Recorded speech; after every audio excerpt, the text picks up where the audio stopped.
அனைவருக்கும் வணக்கம். இந்த வீடியோ பகுதியில் நம்ம பார்க்க போறது குளித்து முடித்தவுடன் உச்சந்தலையில் இதை தடவுங்கள். எப்பேற்பட்ட கொம்பனா இருந்தாலுமே உங்க பேச்சை கேட்பாங்க. இந்த வீடியோல கொடுக்கக்கூடிய விஷயம் நான் சொந்தமா எனக்கு பண்ணி என் அனுபவத்துல வெற்றி கண்ட முறை. அதனால 100% இது நடக்கும். ஏன்னா இது நான் பண்ணி பார்த்து எனக்கு வெற்றி கிடைச்சலாம் உங்களுக்கு கொடுக்குறேன். ஸோ நம்பிக்கையோட பண்ணுங்க.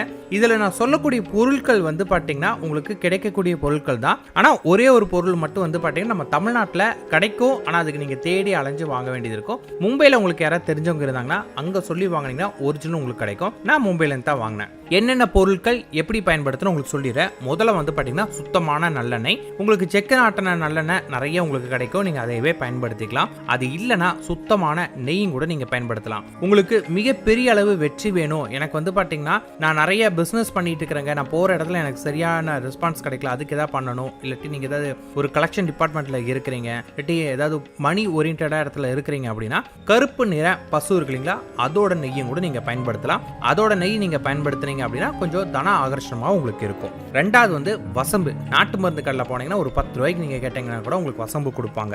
மூணாவது ஜவ்வாது. ஜவ்வாது பாத்தீங்கன்னா ஒரு பவுடர் 20 ரூபா பாட்டில் ஒன்று ஆகும், அவ்வளவுதான். அடுத்தது கோரோசனை. கோரோசனை நாட்டு மருந்து கடையிலே கேட்டீங்கன்னா உங்களுக்கு ஒரு 20 ரூபாய்க்கு கொடுப்பாங்க. அது டூப்ளிகேட், அதை வாங்காதீங்க. ஒரு பையனுமே இல்லை. அது பலாக மும்பையில் நீங்க சொல்லி வாங்கினீங்கன்னா உங்களுக்கு 100 கிராம் உங்களுக்கு பாத்தீங்கன்னா 800 ரூபாயில இருந்து 2000 ரூபாய் வரைக்கும் விலை வரும். இல்லை ஏதாவது ஒரு ரேட் பிட்வீன்ல உங்களுக்கு வரும். ஆனா அதான் ஒரிஜினல்.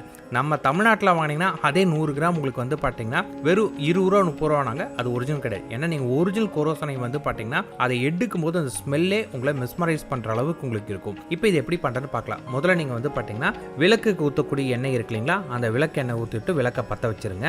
அதன் பிறகு காராம் பசோட நெய் இருக்கு இல்லைங்களா, அல்லது நல்லெண்ணெய், சுத்தமான நல்லெண்ணெய் வசம்ப முக்குங்க. வசம்ப முக்கிட்டு அதை கொண்டு போய் அந்த விளக்குல காட்டுங்க. எந்த விதமான மந்திரமும் உங்களுக்கு தேவையில்லை. ஆனா கொஞ்சம் உடல் மன சுத்தத்தோட பண்ணுங்க. இதை பண்ணும்போது மட்டும் அது விளக்குல காட்டும் போது என்ன ஆகும் அப்படின்னு கேட்டீங்கன்னா, நார்மலாவே வசம்பு நீங்க நெருப்புல காட்டினா நல்லா எரியும். நீங்க இந்த நெய்யிலையோ இல்ல இந்த எண்ணெயிலையோ முக்கி காட்டும் போது ரொம்ப வேகமா கடகட நல்லா எரிய ஆரம்பிக்கும். கொஞ்சம் நல்லா எரி விட்டீங்க அப்படின்னா அது அப்படியே நெருப்பு கனலா மாறும். திருப்பி எண்ணெயில முக்கி எடுத்தீங்கன்னா அந்த எருப்பு அமைஞ்சிரும். திருப்பி பாத்தீங்கன்னா காமிச்சுன்னா எரிய ஆரம்பிக்கும். இந்த மாதிரி பாத்தீங்கன்னா கருக்கி அதை முழுக்க எவ்வளவு கறி அதுல இருந்து எடுக்க முடியுமோ அதை எடுங்க. நீங்க எண்ணெயில முக்கி எடுக்கிறதுனால அது கறியா வராது, மையாதான் வரும். அது எல்லாமே பாத்தீங்கன்னா சொரண்டி ஒரு சிமிழ்ல போட்டு வச்சுக்கோங்க.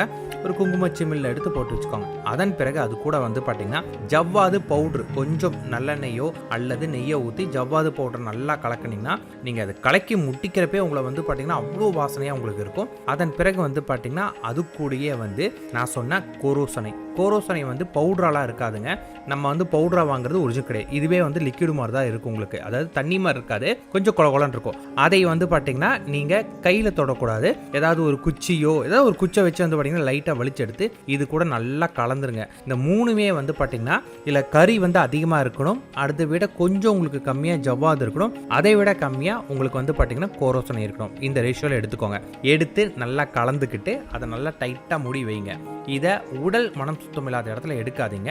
பூஜை அறையில எப்பயுமே வச்சிருங்க. காலையில இன்னைக்கு நீங்க ஏதாவது ஒரு முக்கியமான இடத்துக்கு போறீங்க, ஒரு எக்ஸாமுக்கு போறீங்க, இல்லாட்டி ஏதாவது ஒருத்தர்கிட்ட பணம் வாங்க போறீங்க, உங்க வேலையில இன்டர்வியூ போறீங்க, உங்களுக்கு வெற்றி வேணும் அப்படிங்கிற பட்சத்தில் பாத்தீங்கன்னா குளிச்சு முடிச்சோன்னே ஈரத்தலையோட அப்படியே அந்த தலை ஃபுல்லா தொட்டாம ஈரத்தலையோட பாத்தீங்கன்னா அதைய கையில தொடக்கூடாது. அது கையில எடுக்கலாம், தவறு இல்லை. ஆனா உங்களுக்கு ரொம்ப நாள் வரணும்னா கையில தொடாதீங்க, அவ்வளவுதான்.